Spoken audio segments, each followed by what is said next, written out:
You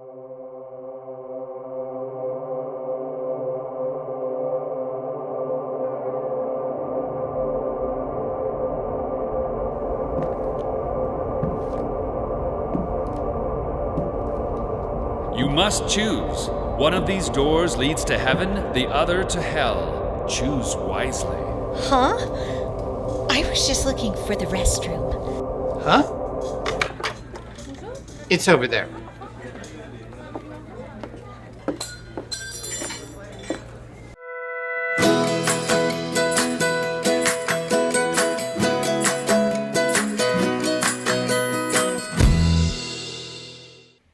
Okay, so we have a little joy in here. That's always good. I want to say that the title of this talk in the brochure is it too? Oh, thank you. We have to repeat receptive prayer. Thank you, Reverend Susie. Appreciate that. Okay, let's read this together. I am open to the evolution of my soul. My mind is alert. My heart is receptive. My next step is here and now. Good. We want to know that deep within our souls, don't we? So, anyway, back to the title of my talk. This was not the original title. The original title was, We Only Have One Choice. Well, as a lot of times that happens during the week, Reverend Cliff and I have some wonderful discussions. And he came to me and he said, I don't understand that at all.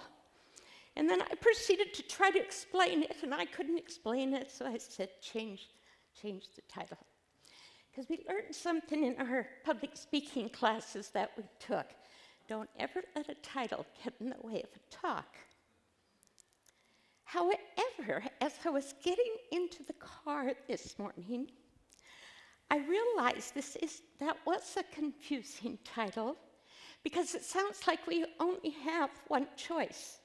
And that wasn't what I meant. And I thought, wow, communication.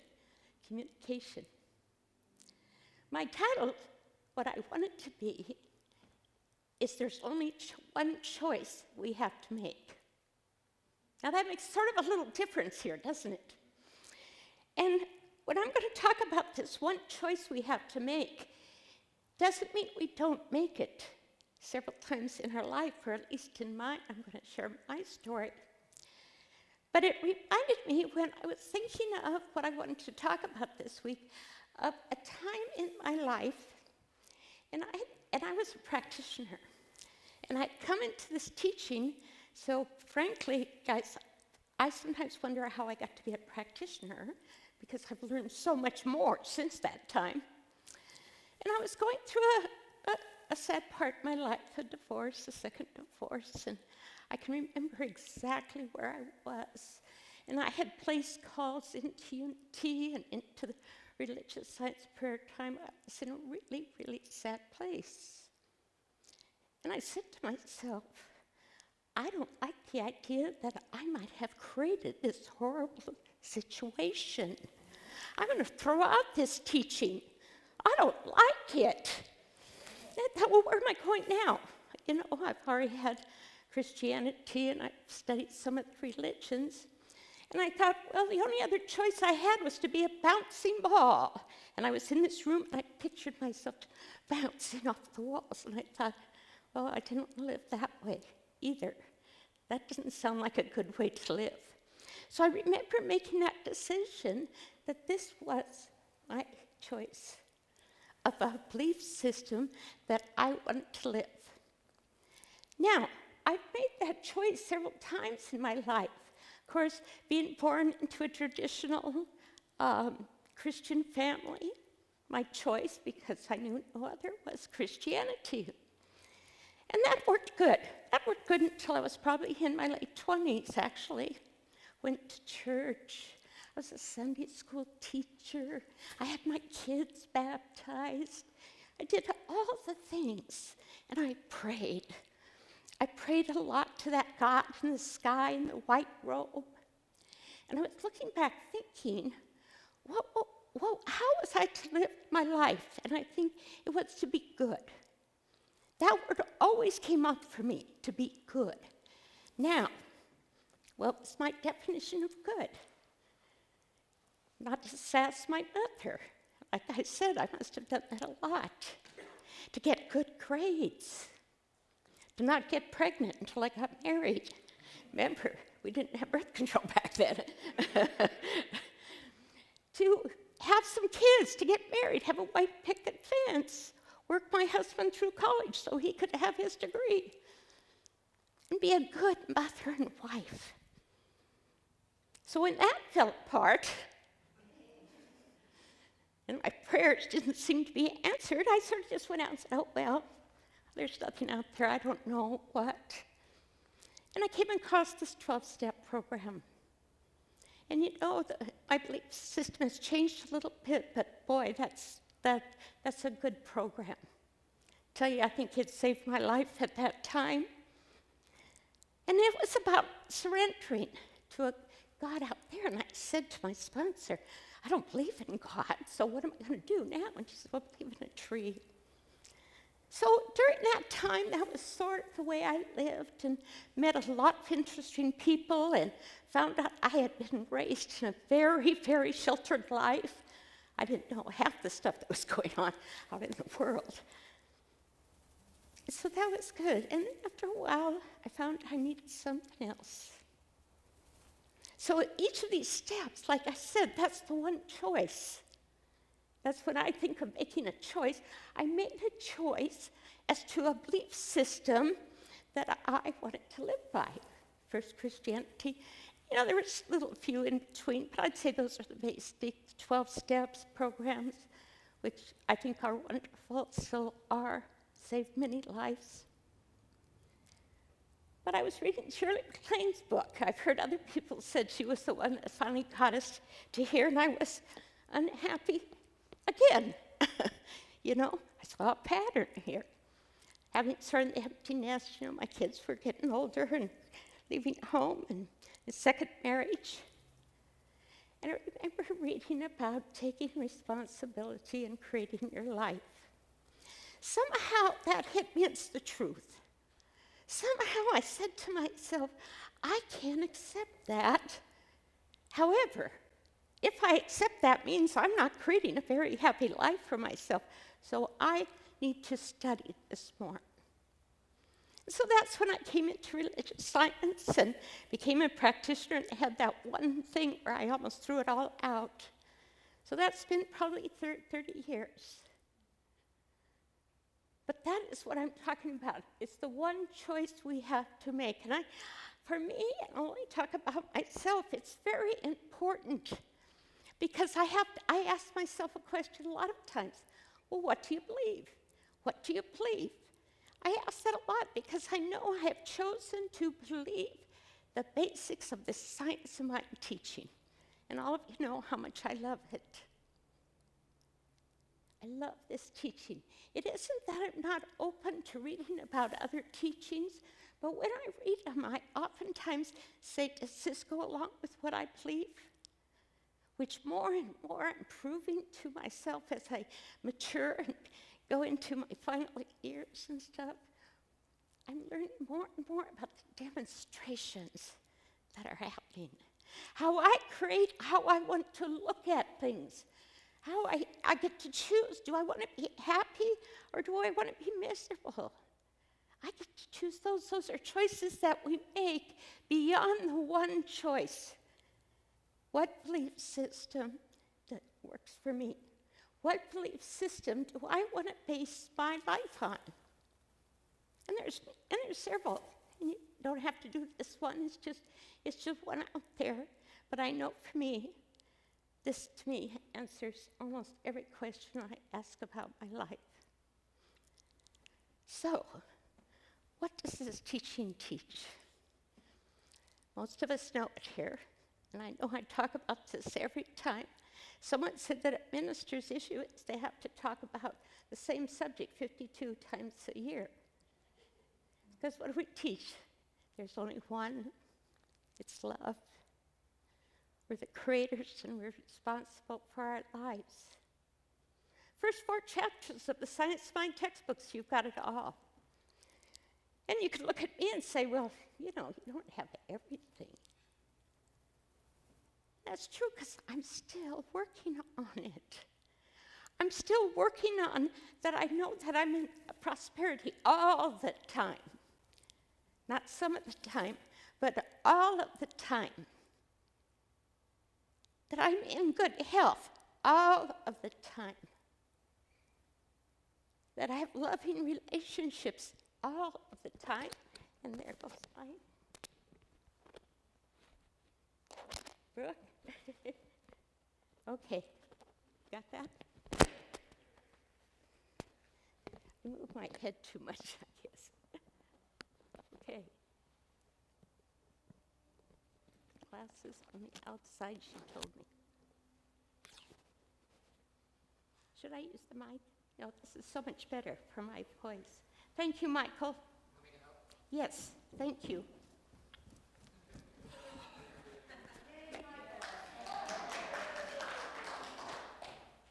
Have the gay guy do it.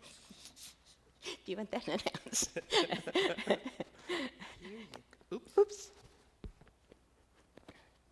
All right, there you go. There I go. I think you can hear better in this mic than handheld. You want to do that? I think this is better. I think they can hear me better. Can't you? From this mic than you can from the handheld. Yes. So, I'm going to quote some things from Ernest Holmes, our founder. This is a quote from him. So I'm going to look over some of the teachings that we teach here in the philosophy called Science of Mind. This is the simple meaning of true metaphysical teaching, the study of life and nature of the law, governed and directed by thought, always conscious that we live in a spiritual universe. So think on that. That's the study of our life. That's what I like about it. It's my everyday life. As I was talking to one of the administrators, I said, you know, we study lots of stuff in our lives, which is good. You know, it makes us more colorful and everything. But this is the most important part. How we are living our lives. What do we believe? How are we demonstrating? Our demonstrations as we speak our word. Wasn't it Susie that talked about our word is so important? We talk about, you know, even in the scriptures it said God spoke the word. Now we go a little further in here because we know that the word means so much more than just what's coming out of our mouth, right? It means so much more, but it starts with our word. But we know that we teach affirmations here, wonderful affirmations. But if we don't embody that affirmation, it's a tool to help us to embody. So it's not just about the word that we speak from our mouth. It's that feeling that we put behind that word. It's what do we talk about in our monkey minds. I have to really work on that a lot, making sure that my monkey mind is talking about what I really wanted to talk about and what I want to see. So we have to look at our words, feel our words, start living as though our words are already true. The end result is it doesn't matter which belief system you choose, you must embody it. For when I was a teenager and praying to my God out there, I believed in it. And I always felt that He answered my prayers. I had a good relationship with that God. And there it goes again.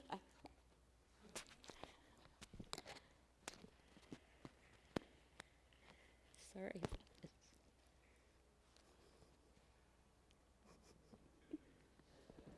Talk among yourselves. Okay. Let's turn this on. And if you see me bringing this up to my mouth, go like this to me. Cliff has told me to bring the mic down, so I know that my voice is has got a little issue, and appreciate you putting up with it. But Cliff always has to remind me, put the mic under my chin, not up above. So I hope you can still hear me. So speaking our word, and not only speaking the word, as this quote says, but to know that there's a spiritual essence to our life. I know we often don't talk political or some of the things that are going on out there as happened this week.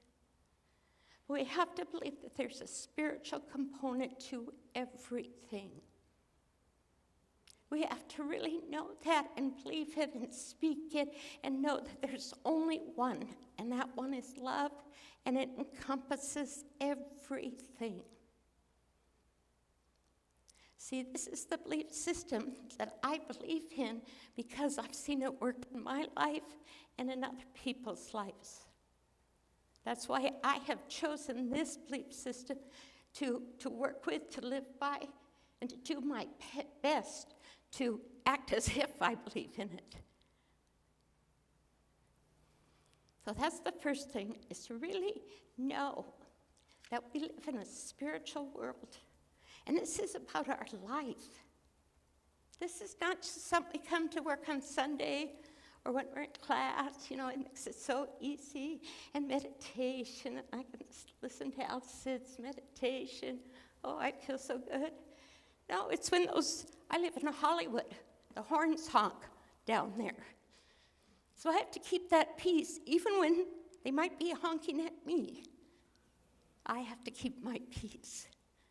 So I've been working on that. I'm getting better at it. Because I believe we are all one, and whatever is happening out there is happening within me. And so I have to work on that peace that is within me. Okay, Ernest Holmes goes on to say, there is a universal mind, spirit, intelligence. See, we can call it whatever we want. That's what I love about it. He says, call it potato. Call it the thing itself. Someone said they called it George. It does not care. Okay, I've got this coming down here. Got the signal from the back. So it doesn't matter what we call it. There is something. When I left my Christianity, I couldn't say God. Oh, that was going down a blackboard with me. But I could figure out intelligent mind, something like that, universal mind. So make peace with whatever words you want to use when you think of this thing that's what Ernest Holmes calls this power that is for good. And that's the second part of this belief system that I work with, is that there's a universe that supports me in my desires. And it is good. It is good. Because many times if we've grown up with hell and stuff, like I said, my thing was to be good. But I know now that it is good. My definition of good is something different now. I'm just getting through school and being a good mother and a good wife. It means so much more now. It means love and kindness and everything. It means the growth, the spectacular views we see, the sunsets and the sunrises and the trees and the birds and everything that is beautiful in our world. And there's so much to see that it's beautiful. He goes on to say in this quote that man's intelligence is the universal mind, functioning at the level of man's concept of it. This is the essence, according to Ernest Holmes, of this whole teaching, that there is an infinite, and think about infinite, if you can. I was a computer science major, so I learned a lot about math. I don't know what I'm ever going to do with it, but there's a lot of math. And infinity is an amazing concept. If you start to think about it, I don't know, I can't grasp it. But the universal mind is infinite. And I've used that so often when I've gone in for a test or something, or even this talk, There's a universal mind, And we use it to the extent that we believe in it. So it's individualized down to who we are and what we believe. When I've gotten to tests throughout my life after I came into this teaching, and I would walk in thinking, I don't remember a thing I've studied. Not a thing. And I would just say, it's okay, it's all there. We can owe everything that we desire to, that we choose to, and that we open ourselves up to. And when I was talking about the one choice, within that one choice, of course, there's many choices. We could choose music like our wonderful musicians here. Weren't they wonderful today? What a beautiful music we have here. We could choose art. You know, we can change our mind. We can do so many things, knowing that it's all the same. It's just our choice, how we conceive of it, how much we believe in it, how much we have faith in it. For the universal mind, we are surrounded in it, with it. We are one with it. So the infinite ideas, we're never lacking creative ideas. Even if we come across blocks, some days I sit and say, I can't think of anything. That's not a truth. And that's where I have to stop myself and say, what do you believe? And my choice is to believe in this teaching, which says there are infinite ideas, and I am one with it. That's where the one choice comes in, and that's where I go to. And then within that choice, of course, there's infinite choices. In fact, that's the third quote. This is from Ernest Holmes. We are surrounded by a mind or intelligence that knows everything. You know, you can relax. Relax your shoulders, guys. We know everything. We've got all of that surrounding us. We don't need to struggle. We don't need to worry. We don't need to get upset. For we know that infinite intelligence is there, and we can use it.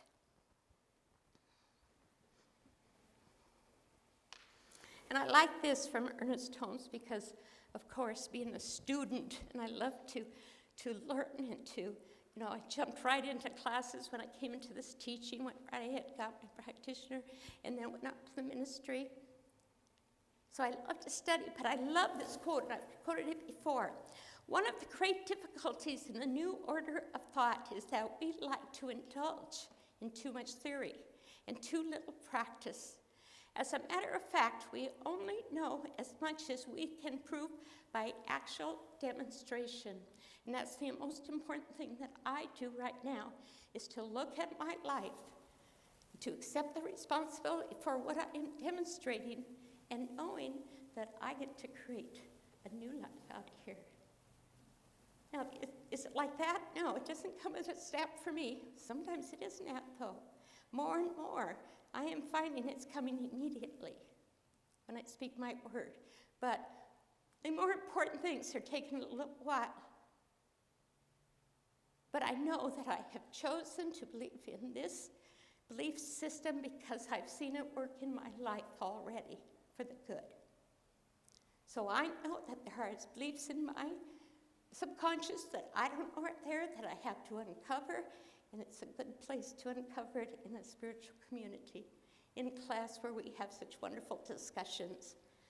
I just learned from one of my students, they love to get me talking because then they don't have to do some of the exercises. Now, was that a trick we all did in school, wasn't it? But my students let me know that this week, so I'm not going to be speaking so much anymore.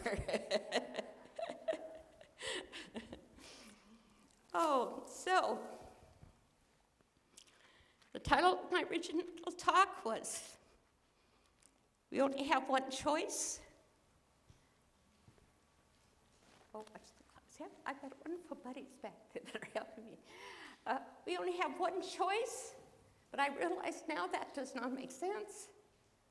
We only have one choice to make, and we can make it several times in our lives. But of course, within that choice, we have infinite number of choices to make. So know this for yourself. Contemplate on it. Think about it. Make a choice about what belief system do you want to practice. Practice it for a while. See how it works. See if you can demonstrate it. I know you can by talking to our practitioners, by working on it yourself. Do a spiritual mind treatment and demonstrate something good in your life. It works.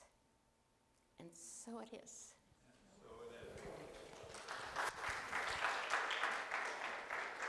So, let's have our musicians back. I want to give them another hand. They were really good today. Let's give them another hand, okay? Jenny?